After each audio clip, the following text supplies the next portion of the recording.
Chisu kick off, and it is Hoskins Sotutu with the first touch of the ball. Super Rugby round 1. The teams are in. We're going to quickly do a video for you where we will predict each match. We'll also go through the team lists. We will compare, we will look at them, and we will break down who we think will win the game. Also, if you disagree, if you think another team, let me know your predictions below. Like the video if you do want to keep up with Super Rugby videos. And if you do want to support the channel and watch future videos, we do Six Nations, we're going to do the Rugby World Cup, the Lions Tour, best ever teams, etc., etc. Hit that subscribe button below. It's just a good place for us all to be able to talk about the game we love the most, the game that I think was made in heaven, and that's rugby, right? So let's get into this one here. First game we're going to be looking at is the Hurricanes versus Crusaders, the minor premiers versus the disappointment of 2024. Let's have a quick look. So you got the Crusaders on the left and you got the Hurricanes on the right as they line up. So you got Tamaiti Williams in the front row, Ioane Moananu in the front row. Excuse any bad pronunciation, by the way. Fletcher Newell in the front row. Now starting for the Hurricanes in the front row, you got Xavier Numia, you got Jacob Devery. Let's just see if we can zoom in. Ooh, you zoom in a little bit too much and it doesn't really work out. You got Jacob Devery, you got Tavita Mafileo, sorry. Then in second row, you got Scott Barrett, obviously All Blacks captain for the Crusaders, definitely a key player for them. And Antonio Chalfoun. We've got in the second row, you got Caleb Delaney and Isaiah Walker Liawere for the Hurricanes. Yet again, excuse the pronunciation. In the back row, you got Cullen Grace, Ethan Blackadder, and Christian Leo Willie in the back row for the Crusaders. So a couple new faces in the forward pack. Bit of an inexperience here, so we'll see how they kind of jump into this team. Now in the back row for the Hurricanes, you got Brad Shields, you got Duplessis Kirifi, and you got Braden Iose in the back row. Iose is brutal, right? He is such a good runner with the ball. Brad Shields, when he's healthy, like I said in the preview for the competition, I really rate him as a player. If he is healthy, he's a great player. And we're starting at 9 and 10 for the Crusaders. You got Noah Hotham, and you got... Sorry, it's a bit small on this screen here, so I got to kind of look on the other screen here too. And you got Taha Kimara in the number 10 position. You got number 9, Cam Roigard for the Hurricanes. Obviously, All Black number 9. Definitely a player to watch for. He is a try-scoring machine, and his passing is brilliant. His kicking has gotten better as well, so I think a very big key player for the Hurricanes this year. You got Harry Godfrey in at number 10, back again this year. Starting in the centers, you got David Havili, you got Levi Aumua, Sevu Reese on the left wing, Chai Fihaki on the right wing, and Will Jordan is back. He's healthy. He's going to be brutal for the Crusaders this year. Try-scoring machine. Scores for the All Blacks, scores for everyone. He is just a weapon. You got in the back line for the Hurricanes, in at 12, Peter Umanga Jensen, Baylan Sullivan. On the left wing, Kini Naholo. Right wing, Fehi Fenianangofo. And then at fullback, Callum Harkin, finishing off the team for the Hurricanes. Just looking at the starting lineups, there's obviously a lot of players missing. You got Almoa missing in at hooker. You got Cody Taylor missing at hooker as well for the Crusaders. A few missing players here. It's going to be interesting. I mean, no Love as well for them as well for the Hurricanes. So couple strike players, couple players missing. I think it might make a difference. I originally predicted the Canes to win this, but after seeing kind of the team, you know, it might change here. Now, on the bench for the Crusaders, you got Manu Maua, Letiu, you got George Bauer, Sam Matenga, Taylor Cahill, Corey Callow, Kyle Preston, James O'Connor coming over from the Reds, and obviously Wallabies player, etc., etc. Dallas McLeod finishing off the 23. Then you got Raymond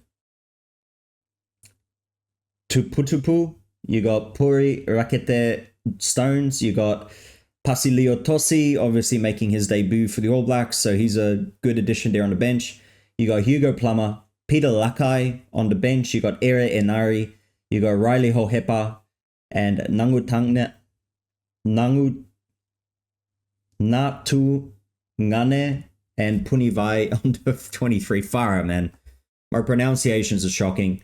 Hopefully by the end of the season, my pronunciations will actually be good. We'll see. Just looking at the benches, I think obviously a stronger bench here for the Canes. I mean, you got Peter Lakai, you got Tosi, both All Blacks on the bench. You got Tupu in at 16. I think just more strike power here on the bench. Weird. I don't know why, obviously maybe they have to start maybe some All Blacks on the benches, because I've seen a few All Blacks players on the benches for the teams this week. But I think Peter Lakai, Tosi are going to make a big difference in that second half. I think if it's close coming into the last 20 minutes, they might make the difference. But I'm going to change my pick. I'm going to pick the Crusaders to win in a very tight one. I think maybe Crusaders by 3 points, and mainly because the Hurricanes are missing a lot of their strike players, like Caleb Love at the back. Also Amua, who's just a wrecking ball. Key players missing, so I think that'll be the difference in this game.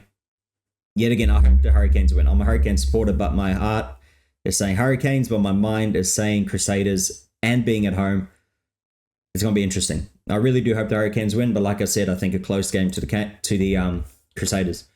Now we jump on to the Tahs versus the Highlanders game. You got starting at number 1, you got Angus Bell, Dave Parecki, Taniela Tupou. Man, that's like pretty much Australia's front row, right? Starting front row for Highlanders, Ethan de Groot, Soane Vikena, Saula Ma'u. Then you got in the second row, you got Hugh Sinclair, Miles Amatosero. Second row for the Highlanders, you got Fabian Holland, Mitchell Dunshea.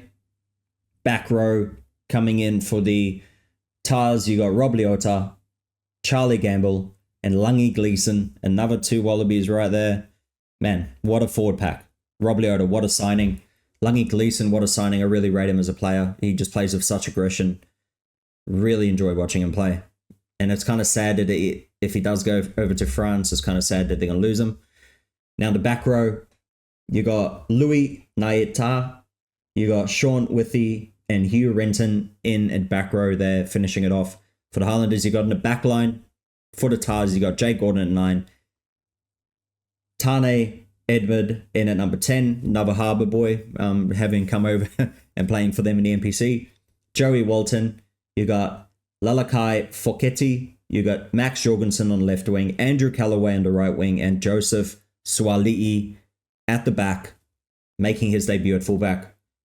Max Jorgensen, obviously left winger for Australia. Callaway, right wing for Australia. Swali'i, another Wallabies player. So absolutely stacked. Jake Gordon, another Wallabies player. Just an absolute stacked team. I think they're really the team to watch this year. Then in the back line for the Highlanders, you've got Nathan Hasty, Tane Robinson, Timoki Tavatavanawai, you got Taniela Telea, you got left wing Caleb Tangitau, right wing Michael Manson, and at the back Sam Gilbert to finish off the team. On the bench, we got for the Waratahs, you got Mahe Vailanu, Tom Lambert, Siosifa Amone, Ben Grant, Jamie Adamson, Jack Grant, Jack Bowden, and Darby Lancaster to finish off the 23. Now the bench for the for the Highlanders, Henry Bell, Daniel Leonard-Brown, Sefo Kautai, Nikora Broughton, Viveni Lasanga, Folau Fakatava, Cameron Miller, and Finn Hurley finish off the 23. Just looking at the teams, being at home for the Tahs as well, I think Waratahs are going to win this quite convincingly. I'm going to guess the Waratahs by about 12 or 13. Maybe a final score of about 30 points to 17. That'll be my final score prediction right there.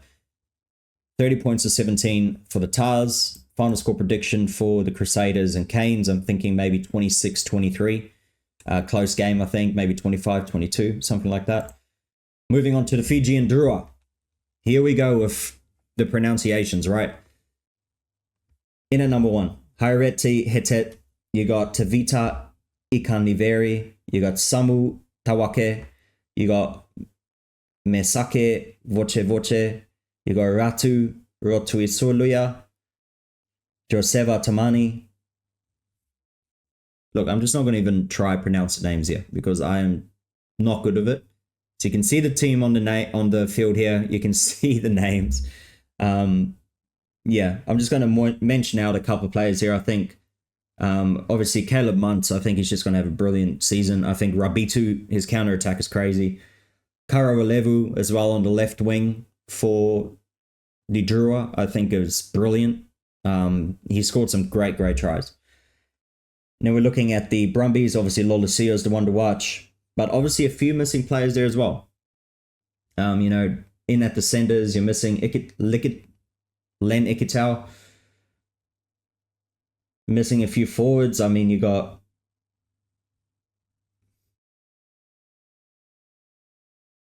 no Rob Valentini. Yeah, it's Nick Frost. Few players missing here. So it's not looking good. Straight away, I'm not sure. Maybe they're just resting him for the first week. Hopefully it's not long-term injuries. And here's the bench as well for you. No one really jumping out here either. No well-known players, no kind of wallabies or anything like that. So yeah, it's going to be an interesting game. I think after looking at the team again, I'm thinking maybe the Fijian Drua can actually pull this off. I did predict the Brumbies, but obviously looking at the team list now, I'm predicting the Drua to win a close game by 2 points, especially over in Fiji. The home advantage, I think, is going to pull them over. So I think Fiji to win by 2 points, maybe with a scoreline of like 28-26 or 26-24, something around there. I think it'll be a fairly high-scoring game, and I think the crowd will be very happy about that. Now you got the Blues versus Chiefs. I mean, man, that Blues team is just looking stacked, right? I mean, Ofatonga Fasi, Riccatelli, Patrick Tuipulotu. You got Dalton Papali'i, Harry Plummer's back again, Bowden Barrett at fullback, Mark Talia at right wing, Caleb Clark at left wing, Rico Iani in at center, AJ Lamb in at 12, who's brilliant. Man, they're looking the goods. Especially they look healthy, right? They look healthy. That's the main problem here with some of the other teams, maybe not being healthy. In for the Chiefs, Tupo Va'ai is on the bench for some reason. Not too sure why. Maybe they want a bit of impact off the bench. Luke Jacobson in there. Simon Parker. Few players not starting as well, like Cortez Ratima, Anton Leonard Brown. I think maybe the Chiefs coach, he's really taken to that, finishing the game strong. Maybe the first half, these players on bench, second half starting, boom, changes are coming in, and they're going to try and change the momentum of the game. Maybe they're just going to try weather the storm in the first half is what I'm thinking. Maybe weather the storm with the big boys from Auckland, and then second half, counter-attack, get your All Blacks on the field, change the momentum. I think it could be a good game plan. I think if they just start with the strongest team, they're not going to win anyway. So you might as well try something different, play a bit of mind games. I think it's going to be a brilliant game. I think the Blues end up pulling away at the end. I think the Blues win by two scores, right? I think by 14 or so points. I see the Blues winning it maybe around 32, 33 points to 18 or 19, somewhere around about there. 14 points is my prediction for the Blues.